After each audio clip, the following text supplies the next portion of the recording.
matinale se poursuit sur la Sen TV, la première télé urbaine du Sénégal. Rebonjour à vous tous et bienvenue à ce journal. Le ministère des Affaires étrangères et des Sénégalais de l'extérieur a mis en place une cellule de crise et d'aide psychologique aux familles des pèlerins sénégalais. Une décision prise après le mouvement de foule à Mouna qui a eu lieu le 24 septembre 2015, faisant des centaines de morts et des blessés. Et les services de Mankandia informent que le commissariat général au pèlerinage à la Mecque, l'ambassade du Sénégal à Riyad et le consulat général du Sénégal à Djidda sont mobilisés en liaison étroite avec les autorités saoudiennes pour venir en aide à nos compatriotes encore présents au Royaume d'Arabie Saoudite. Et après les 5 décès confirmés, la commission médicale continue les recherches des personnes portées disparues en relation avec les responsables des voyagistes privés. Les familles et proches des pèlerins peuvent donc se rapprocher de la cellule pour disposer d'informations complémentaires. Notre communiqué, la cellule donc qui est joignable au numéro vert 800 00 18. Nous parlons toujours de cette bousculade à Mouna et beaucoup de Sénégalais donc partent à la Mecque à partir d'un âge assez avancé et cette est donc une recommandation de l'islam ou un simple fait de société. Certaines personnes qui s'y connaissent pensent qu'il est préférable d'effectuer le Hajj en ayant une certaine aptitude physique. Aussi préconise-t-il qu'on revoit donc certaines pratiques religieuses et la manière dont la visite médicale est souvent faite au Sénégal. C'est un dossier signé Salif Kebessa.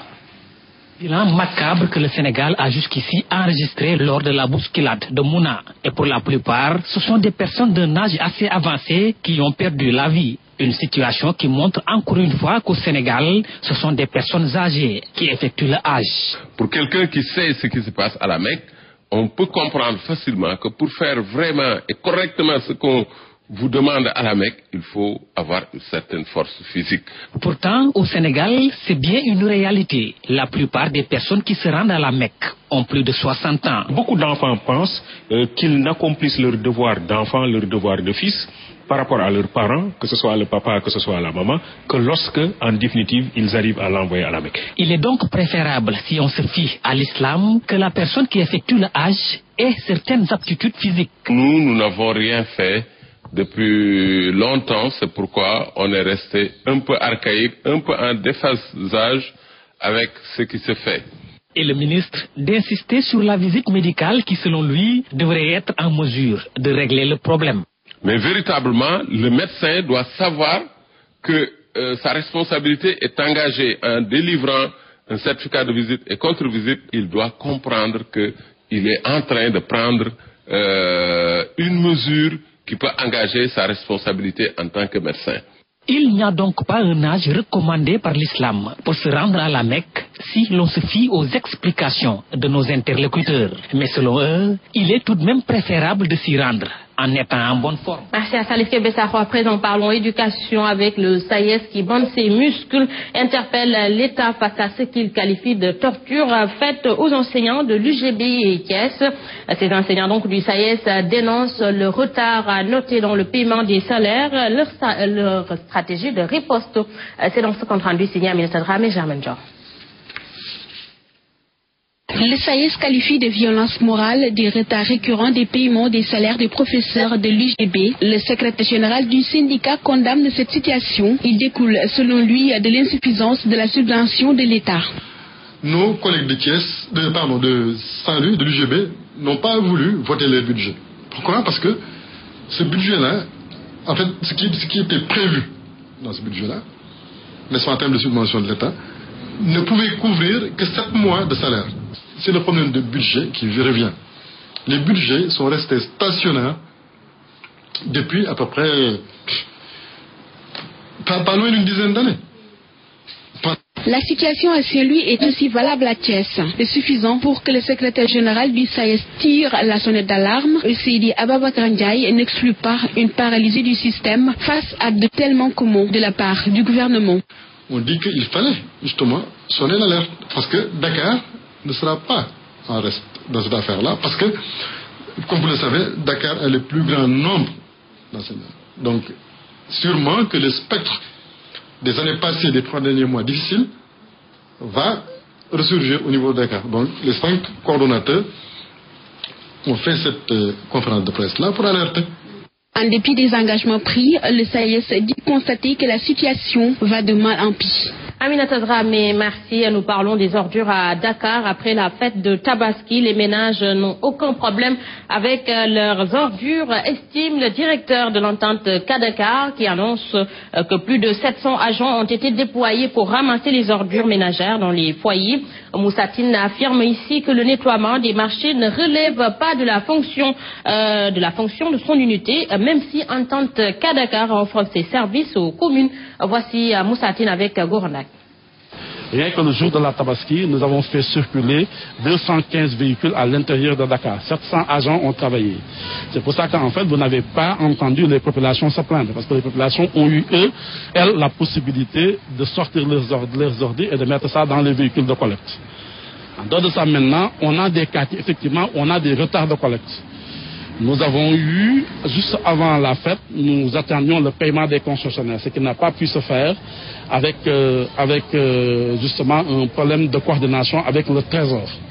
Alors je voudrais dire effectivement que ça a causé des problèmes de trésorerie pour certains concessionnaires. Mais je rappelle que ces marchés ne relèvent pas de la compétence de l'entente Kadakar. Ça relève de la compétence des communes d'arrondissement. Maintenant, cette fois, aujourd'hui, depuis ce matin, on a apporté un soutien, on est en train d'apporter un soutien aux différentes communes. Autre information, le Sénégal de Macky Sall réduit de moitié sa population qui souffre de la faim. C'est la FAO qui donne l'information et qui a même primé le chef de l'État à New York en marge de la 70e Assemblée générale des Nations Unies, née dans la mesure et la démesure de la pauvreté. Hélas, pour l'organisation et le gouvernement du Sénégal, les systèmes d'évaluation ont changé. On ne parle plus de pauvreté en termes de dollars par tête d'habitant. Elle se voit à l'œil nu. Chronique signée par Pachersela.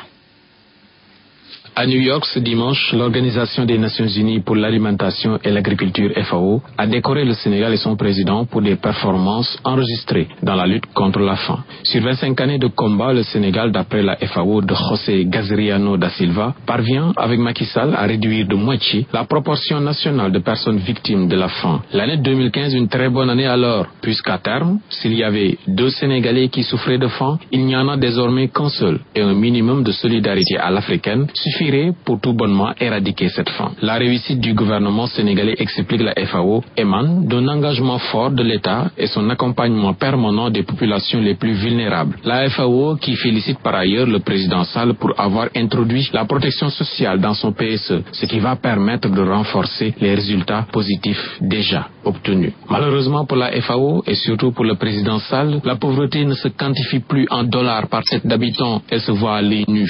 La présence de la faim, son accroissement même, pour ce qui concerne le Sénégal, est actualisé matin et soir par la recherche effrénée de bouillies, de beignets, l'achat ou l'emprunt du minimum en sucre, en lait ou café pour assurer les 3 repas quotidiens. La faim est là, comme un nez sur le visage, pas besoin d'être expert en quoi que ce soit pour s'en rendre compte. Et ce n'est sûrement pas cette organisation, la FAO, qui a échoué lamentablement dans sa recherche de la maîtrise de l'eau ici au Sénégal, qui va nous convaincre du contraire.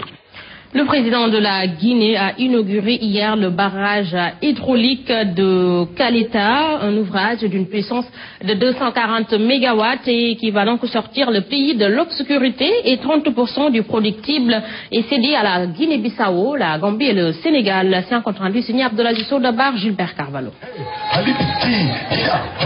La Guinée, château d'eau d'Afrique, et pourtant ce pays manque d'eau et d'électricité. Un paradoxe que le président Alpha Condé compte résoudre avec ce barrage.